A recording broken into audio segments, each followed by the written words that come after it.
Romans chapter 12, verse 2 begins this way. Do not be conformed to this world, but be ye transformed by the renewing of your mind. Far too often, the learning of truth is viewed purely as intellectual stimulation. We are intrigued by something that we've learned, and we are excited, and perhaps so much so that we're willing to share what we have learned that's new and interesting. But what often happens is that within a few days, we cannot even recall what it was that we learned that excited our intellect. Whatever it was, in whatever unique way it was presented and tickled our intellect, the thing is that it did not change our person. It did not transform us in any way. But Paul says that they have truths that will transform them. The truths of God, if applied to our lives, indeed can literally change who we are. In several places, God speaks of men as being clay in the hands of God. God takes clay and transforms us into something beautiful. Tonight I want to focus on the subject of contentment in our lives and see how that contentment can be a transformation of our lives. Question. Can we really say today that we are content in our life?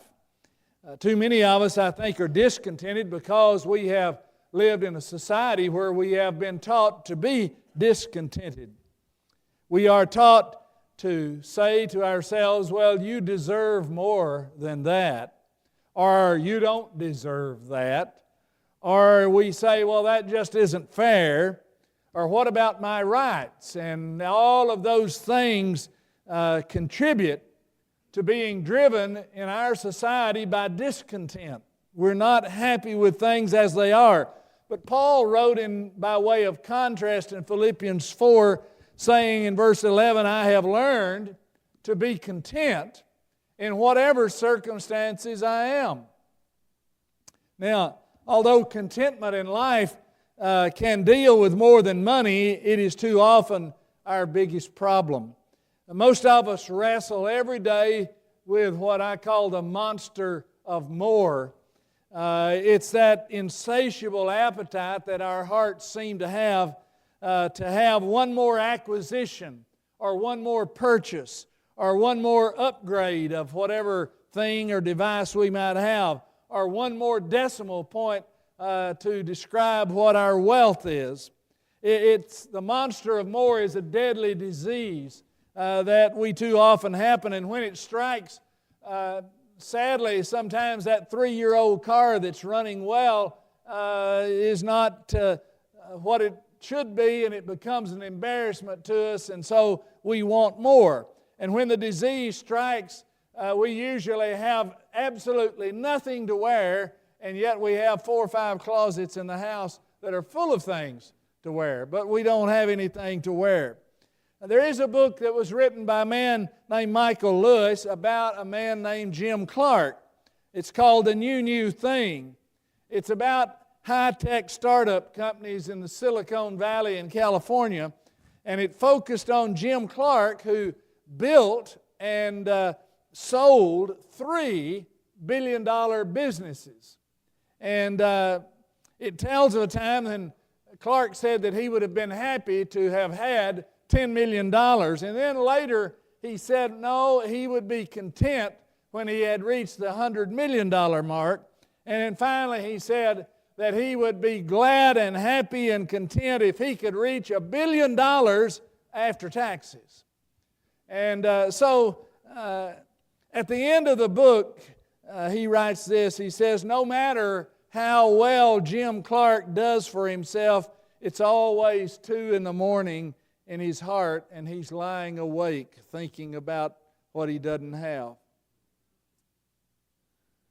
You see, lest we get the idea that only the super rich are affected by the disease, consider what the statistics are.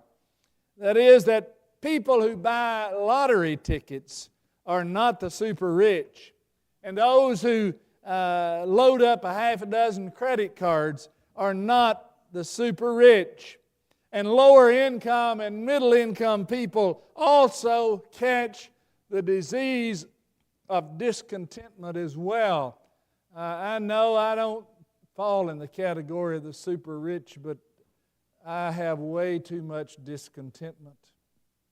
And I think it's probably true of the most of us. Paul said in Philippians 4:12, I know how to get along with humble means. And I also know how to live in prosperity. In any and every circumstance, I have learned the secret of being filled and going hungry, both of having abundance, suffering need. Now, the most extreme example, I guess, or story talking about learning contentment, we find it in the life of Job. Job was a mover and shaker in the East. His community looked to him for guidance and wisdom. He was also quite wealthy. Job had a stock portfolio, that is, livestock portfolio. In chapter 1 at verse 3, it explains that. It said his possessions were 7,000 sheep, 3,000 camels, 500 yoke of oxen, 500 female donkeys, and very many servants. And that man was the greatest of all of the men in the East. And on top of that, he had 10 precious children. Now, you might think that one who had all of those kind of things would be content, would be satisfied and happy. Satan thought the same thing, I guess, because Satan challenged God by saying that Job was faithful only because he had so many things. And so God accepted Satan's challenge, and he allowed Satan to take away all that Job had.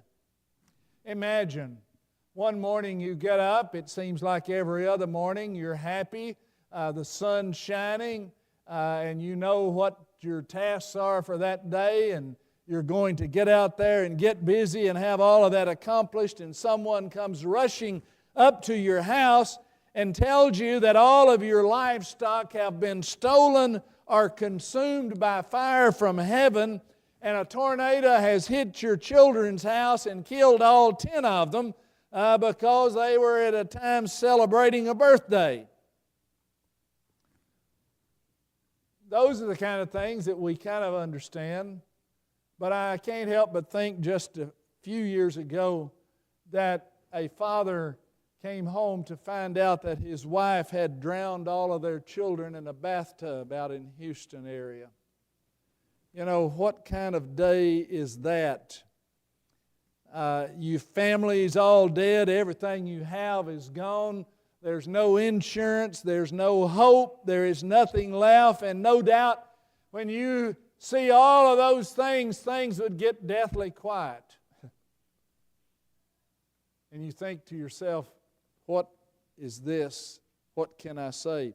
Now, what did Job say when all of this happened to him? Job chapter 1, 21 and 22 says, naked I came from my mother's womb, and naked shall I return there. The Lord gave, and the Lord has taken away. Blessed be the name of the Lord. And then the comment by the writer of Job, it says, through all of this, Job did not sin, nor did he blame God. And it's interesting that these remarks came after his grief. In verse 20, Job is said to have torn his robe and shaved his head.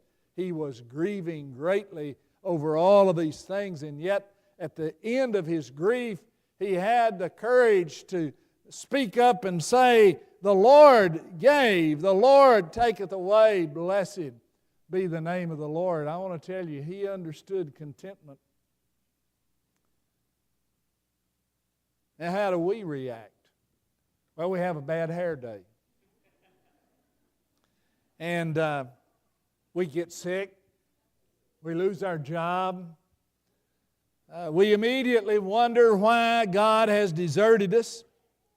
And his wife suggested to him a little bit later, Job, just curse God and die. In other words, if you'll curse God, He'll kill you and you'll be over your misery. And Job responds to his wife, you speak as one of the foolish women speaks. Shall we indeed accept good from God and not accept adversity? And all of this, Job did not sin with his lips. Job had somehow found an amazing sense of contentment and not just pleasure or happiness. Now, how can we arrive at Job's acceptance and contentment, or for that matter, Paul's contentment? I have a most beautiful story I want to share with you that I found. It so illustrates what we're talking about. The story is told about an American investment banker who was on vacation in Mexico. He was out on a pier when a Mexican fisherman came in, and he had several large yellow fin tuna in his boat. And the American complimented him on the catch that he had made that day and asked him how long it took him to catch them. He said, only a few hours. He said, well, why didn't you stay out longer and catch more fish? And the Mexican said, well, this is enough to support my family's needs. And he says, well, what do you do with the rest of your time? And he said, well, I sleep late, I fish a little, I play with my children, I take siesta with my wife Maria, I stroll into the village each evening where I sip wine and play guitar with my amigos. I have a busy and full life. Now the American investment banker said to him, but I tell you what, he says, I've got a master's of business administration. He says, I could help you a lot. What you need to do is work longer hours and catch more fish, and with the proceeds from that, then you can buy a larger boat and buy several more boats. And then you could sail your catch directly to the processor and cut out the middleman and move to Mexico City or L.A. To run your expanding business. And the fisherman said, but how long will this take? He said, 15, 20 years. He said, well, what then? He said, well, when the time is right, you announce an IPO and you sell your company stock to the public and you make millions. And the fisherman said, millions? Well, then what? He said, well, then you can retire and sleep late and fish a little, play with your grandchildren, take siesta with your wife, sip wine, and play guitar with your amigos. You see, the banker was trying to convince the fisherman that contentment was found in money, power, and influence. But you see, the fisherman already had contentment. Contentment is found in relationships. Philippians chapter 1, listen to the Apostle Paul here. He says, I thank my God in all of my remembrance of you. He looks back to those brethren at Philippi and he has a warm feeling. He counts it a blessing to have been in their lives and they in his. I thank my God of all remembrance of you, always offering prayer with joy in my every prayer for you all. Paul was Southern. And then it says, in view of your participation in the gospel from the first day until now. That word participation, you can also translate it fellowship. He had a fellowship relationship, if you can put it that way, with those brethren in Philippi, and it meant so much to him. And then he closes in verse 8 by saying, for God is my witness, how I long for you all with the affection of Christ Jesus. I'll tell you, if I didn't have my brethren, what would life be like? Relationships in love in Christ. It means everything. And it provides that which makes us contented. What experience have you had in the last 6 months that's had the most impact on you? When that question is asked to a lot of people, the majority of them answer by describing a memory that is relational in nature. It's not that they won $10,000 in the lottery. They don't often describe that. They describe something that has to do with somebody in their life that impacted them personally. It may be a romantic relationship. You get a kid that meets that perfect lady, and that's what his relationship is about, that he wants to talk about and impacts his life. Sometimes we discover a close friend that we did not have before. Or maybe interestingly, it is time that you spend with a loved one just before they die. That's a relational experience that means so much in your life. And many people said after September the 11th, 2001, that they have seen relationships to be what was really important in life. Of course, they didn't follow it up too well, maybe, but they believed at that moment that really the only thing that was important was their relationships that they had with people. There's nothing more satisfying for contentment than relationships that are loving. Secondly, or thirdly, I guess, contentment is found in purpose in life. Paul wrote in Philippians chapter 1 at verse 18, "What then," he says, "only that in every way, whether in pretense or in truth, Christ is proclaimed, and in this I rejoice, yes, and I will rejoice." Paul lived for one thing in life. He had only one purpose, and that purpose was to serve his Lord. And I've never seen people more satisfied than when they felt used by God. They have made a difference in somebody's life by teaching them or listening to them or providing for them a physical need. What contentment comes when those things happen. And there's nothing like involvement in something that's greater than ourselves. If we are discontented because it's probably because we've been serving ourselves too much, and we simply need to pause and change our purpose in life. I think the best thing we could ever do would be to take our young people and ship them overseas for about a week. It changed my life. I remember the first time I was ever out of the United States, I walked down a ramp from an airplane onto the tarmac in Rome, Italy, and at the bottom of the tarmac was a guy standing there with a submachine gun, and I knew immediately I wasn't in America. And it changed my whole perspective. And you see, contentment is found a lot of times in your perspective about things, or discontentment is described by one's their perspective. Take people outside the U.S. Go to India and see the poverty in India. Go to Afghanistan and look at the poverty there.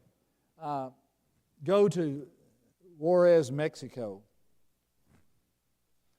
I went there once, and I asked the Lord if I wouldn't go there, that He wouldn't take me there again. Not that Mexico's a bad place, but it just blew my mind to see the poverty in a place like that. I think it's good for teenagers to go to the nursing home. You need to go there because you're probably going to go there with your parents someday. And it'd be good to go there and see somebody you don't know to know how to deal. I deal with people all the time who had to put their parents in a nursing home, and it just tears them all to pieces because they've never been there before. And they go and they look and they see what's there, and they want to change it all. Well, hey, you can't change it. That's the way it is. That's just the way it is. You can protect them the best you can, but there's just some unpleasant things in this life. And perspective has to do with losing your job. You tend to look at things a little bit different if you've lost your job. Perspective has to do with somebody who's experienced divorce. They see things in a whole different light. So the difference is perspective, the point of reference, the place from which you observe life. Paul, interestingly, in this one passage in Philippians 4:13, saw things from a different perspective because he wrote it from prison. How would you write things to your brethren if you were in prison? Paul says, I have learned the secret of being content in any and every situation. And he could have said, and I learned it in prison. And then what was the secret? Having the secret of contentment, he says, I can do all things through Christ who strengthens me. I fear, because of living in America and having so much, that when things don't go our way and we don't get repeatedly what we have gotten for a long time, we become discontented. And we need to learn to look at life from a different perspective. If we've had it well, we need to look from the standpoint of someone who hasn't had it well to learn how to be content with what we have. So, that's the lesson from Paul tonight. The gospel invitation is extended, and I want you to look from the perspective of those who are lost and separated from God. And when you can see it from that angle, it requires of you to make a response that is different. I challenge you tonight, if you need to make a response, let it be known right now while we stand and sing.